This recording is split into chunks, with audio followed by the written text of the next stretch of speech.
नमस्कार, knocking-news.com में आपका स्वागत है। मैं हूं गिरिजेश वशिष्ठ। दुनिया भर की चीज़ें हो रही हैं, यहाँ से वहाँ से वहाँ, और हर चीज़ महंगी हो रही है। लेकिन 5G के लिए सरकार ने सस्ताई कर दी है, हर चीज़ की प्रक्रिया मुश्किल हो गई है।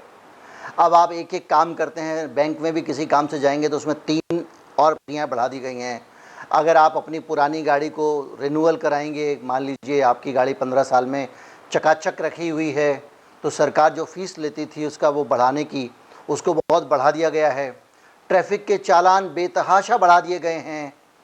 लेकिन जिस 5G के स्वास्थ्य के लिए अच्छा है या नहीं, खराब है तो कितना खराब है, अच्छा है तो कितना अच्छा है, इस पर लेकर वैज्ञानिकों के बीच में लगातार विचार विमर्श चल रहा है, डिगिंग हो रही है, स्टडीज़ चल रही हैं। उस 5G को लेकर सरकार बहुत मेहरबान है।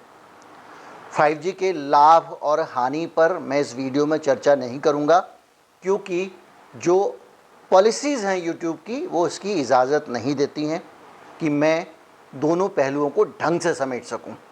तो इसलिए मैं बात करूंगा सिर्फ़ और सिर्फ 5G पर सरकार के रवैये की। कहीं मत जाइए, चैनल को सब्सक्राइब कर लीजिए, ज़्यादा से ज़्यादा लोगों को चैनल से जोड़ें, वीडियो को शेयर करें।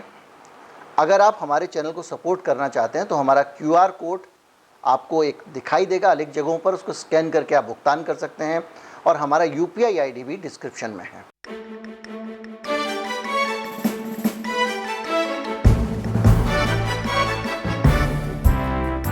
देश में अब गली गली में, मोहल्ले मोहल्ले में, यहाँ वहाँ जहाँ तहाँ 5G के टावर पा सकते हैं।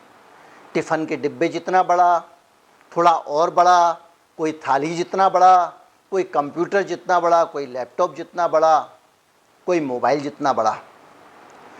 जहां आप कल्पना नहीं कर सकते वहां पे 5G के एंटीना लगे होंगे। बस स्टॉप पे 5G का एंटीना लगा होगा। आप कहीं से गुजर रहे हैं, किसी बिजली के खंभे पर 5G का एंटीना लटका होगा। जैसे अभी तक आप देखा होगा कि जो केबल आती थी, केबल देखने वाली, उसमें एम्पलीफायर लटके होते थे तार के अंदर। उसी अंदाज में 5G के एंटीने अब कहीं पे भी लटके हुए मिल जाएंगे। सरकार ने इसकी इजाज़त दे दी है, और इसके लिए सरकार को आपको बता के परमिशन लेने की ज़रूरत नहीं है कि कहाँ पे करना है, क्या करना है। इस जगह लगा सकते हैं, 2 टावर के बीच में इतना डिस्टेंस होना चाहिए, टावर में जो सिग्नल की इंटेंसिटी इतनी होनी चाहिए, उससे ज़्यादा। इसको लेके सरकार का कोई चक्कर नहीं। सरकार ने कहा सीधे जाओ और अपना एंटीना लगा लो, जहाँ लगाना है लगा दो। इससे पहले टावर लगाने के लिए बहुत सारी फॉर्मेलिटीज़ थी। 4G तक बहुत परमिशन लेनी होती थी, और उन सारी चीज़ों के बाद में ही आपको इजाज़त होती थी। लेकिन 5G के मामले में हमारी सरकार ज़रूरत से ज़्यादा उदार दिखाई दे रही है, और दूरसंचार विभाग ने ये कहा है कि जो छोटे छोटे टावर आप लगाएंगे ना, बिजली के खंभे पे कहीं पे भी, उन टावरों के लिए आपको परमिशन लेने की ज़रूरत नहीं है, और जाइए और लगा दीजिए। अब उसके लिए आपको परमिशन नहीं लेनी है, लेकिन रजिस्ट्रेशन कराना है। तो आपको लगेगा भाई रजिस्ट्रेशन तो कराना ही है, परमिशन भले ही नहीं लें तो रजिस्ट्रेशन कैसे होगा। है तो एक प्रक्रिया, ये प्रक्रिया उससे भी आसान बना दी गई है। जो आपका ड्राइविंग लाइसेंस बनने के लिए चाहिए होती है, आपके जन्म प्रमाण पत्र के लिए चाहिए होती है, मृत्यु प्रमाण पत्र के लिए चाहिए होती है, थाने में FIR कराने के लिए चाहिए होती है, GST रजिस्ट्रेशन कराने के लिए चाहिए होती है। कोई भी काम करने के लिए जो एक प्रोसेस बना हुआ है, जो प्रक्रिया बनी हुई है, ये परमिशन लेना उससे भी आसान है। और कितना आसान है बताऊं? ये उतना ही आसान है जितना कि आप किसी भी जगह पे जब आप जाते हैं तो कॉन्टैक्ट अस जब क्लिक करते हैं तो उसके एक फॉर्म निकल आता है, नाम, पिता का नाम, फ़ोन नंबर, मोबाइल नंबर वगैरह पूछते हैं। ऐसे ही आप जाइए टेलीकॉम डिपार्टमेंट में, उनकी साइट पे जाइए और एक फॉर्म भर दीजिए, हो गई परमिशन। 1000 रुपये की आपको फ़ीस देनी पड़ेगी। सरकार कह रही है कि हमको लोगों तक नेटवर्क पहुंचाना बहुत बड़ी चुनौती है। क्या चुनौती है भाई? अच्छा खासा 5G चल रहा है, ठीक है, 5G ले आए, अच्छी बात है, लेकिन उसके लिए जो इंफ्रास्ट्रक्चर है वो बढ़ाना है। अब इसके 5G को लेके इंफ्रास्ट्रक्चर के बहुत सारे इश्यूज़ हैं, बहुत सारी चीज़ें हैं जिस पे मैं जाऊंगा नहीं, डिटेल में नहीं जाऊंगा। कितनी ज़्यादा डेंसिटी चाहिए होगी टावर्स की, कितने पास टावर लगाने की ज़रूरत पड़ती है इसके लिए, ये सब चीज़ें अलग बहुत व्यापक विस्तृत टेक्निकल जानकारी है जिसका यहाँ कोई मतलब नहीं है। लेकिन ये बता दूँ कि ये जो टावर लगेंगे इन पर छोटा छोटा पावर का BTS लगाया जा सकता है, यानी आप स्ट्रीट फर्नीचर कह सकते हैं। आपको तकनीकी भाषा में इसको स्ट्रीट फर्नीचर कहते हैं। सड़क पे जहाँ चाहो उसको आप लगा दो और आप 5G की परमिशन आपको मिल गई।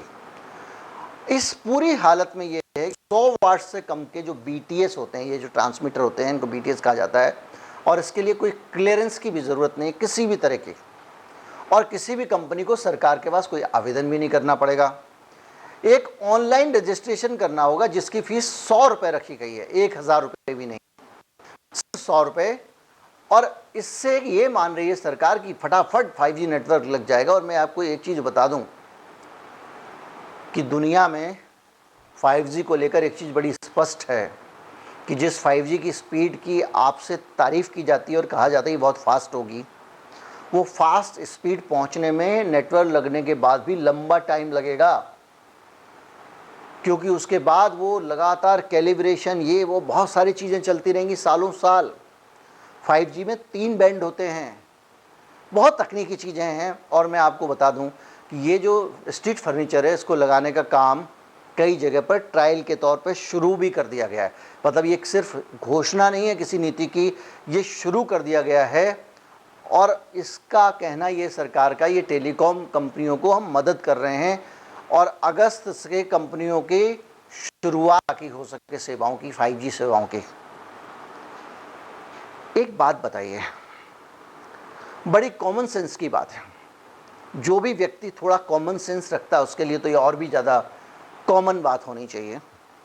इस देश में विदेशी मुद्रा का थोड़ा संकट है, हमारे विदेशी मुद्रा के भंडार सीमित हैं, दुनिया भर में क्राइसिस चल रहा है, उसके कारण डॉलर बहुत महंगा है। यानी बाहर से आप कोई भी चीज़ मंगाएंगे तो वो आपको और महंगी मिलेगी, ये तो पक्का है, इसमें तो कोई संशय नहीं है। बाहर से आप कोई भी चीज़ मंगाओगे महंगी मिलेगी। ऐसी दशा में इस देश की सरकार 15 साल पुराने वाहनों को कूड़ा करके नए वाहन खरीदवाने में जल्दी क्यों कर रही है? क्योंकि जितने भी वाहन ये जो होंगे, कूड़ा होंगे, नए वाहन खरीदवाए जाएंगे, वो सारे वाहन, उनके कल पुर्जे इंपोर्ट होके आएंगे ना, डॉलर्स पे और ज़्यादा खर्च होगा ना। एक वजह की पुरानी गाड़ी को गड्ढे में डाल के नई गाड़ी बनाने के नाम पे विदेशी मुद्रा की ये फिजूल खर्ची और बर्बादी क्यों हो रही है? और ठीक उसी तरह से 5G के बगैर देश मर जा रहा है। 4 महीने बाद लगा लेना, कोई ऐसा तो है नहीं कि टूट के आपके पास बिजनेस आने वाला हो विदेशियों का और दुनिया कहे इनके यहाँ बड़ा अच्छा वातावरण में इन्वेस्ट करें। इस वक्त इन्वेस्ट का तो टाइम ही नहीं है, कोई भी कंपनी कहीं भी इन्वेस्ट नहीं कर रही है, सब अपना इन्वेस्टमेंट निकाल रहे हैं क्योंकि अमेरिका में ब्याज बढ़ा हुआ है। भारत से 6ठी 7वीं बार हुआ इस साल में कि शेयर बाजार तेजी से क्रैश किया क्योंकि विदेशी कंपनियां अपना पैसा निकाल के ले जा रही हैं। तो यार ये फालतू चीज़ों में क्यों इंपोर्ट पे पैसे खर्च कर रहे हो? कुछ समय अपने डॉलर बचा लो, बाद में इसमें जो करना है कर लेना। अभी इस वक्त अपनी वस्तुस्थिति देखिए आप, विदेशी मुद्रा का भंडार लगातार नीचे जा रहा है, आपके इंपोर्ट ज़्यादा हैं, एक्सपोर्ट कम हैं, ट्रेड इम्बैलेंसेस चल रहे हैं, व्यापार घाटा है। और ऐसी परिस्थितियों में अगर आप इन चीज़ों की जल्दबाजी करेंगे, अगस्त तक लगा लो, अगस्त तक लगा लो का मतलब ये है कि जल्दी से जल्दी इक्विपमेंट आन दो। जल्दी इक्विपमेंट आएंगे तो ज़्यादा से ज़्यादा पैसा खर्च होगा। मुझे नहीं लगता ये क्यों कर रहे हैं अब, लेकिन हो रहा है। और हो रहा है तो खैर मेरा काम है बताना, मैं आपको बता रहा हूँ। आपका काम है, देश के नागरिक हैं, देश के मालिक हैं, आपको पता होना चाहिए। उम्मीद करता हूँ कि ये जानकारी आपको काम की लगी होगी। अगर काम की लगी हो तो ज़्यादा से ज़्यादा लोग पहुँचाएँ, चैनल को सब्सक्राइब कर लें। नमस्कार, जय हिंद।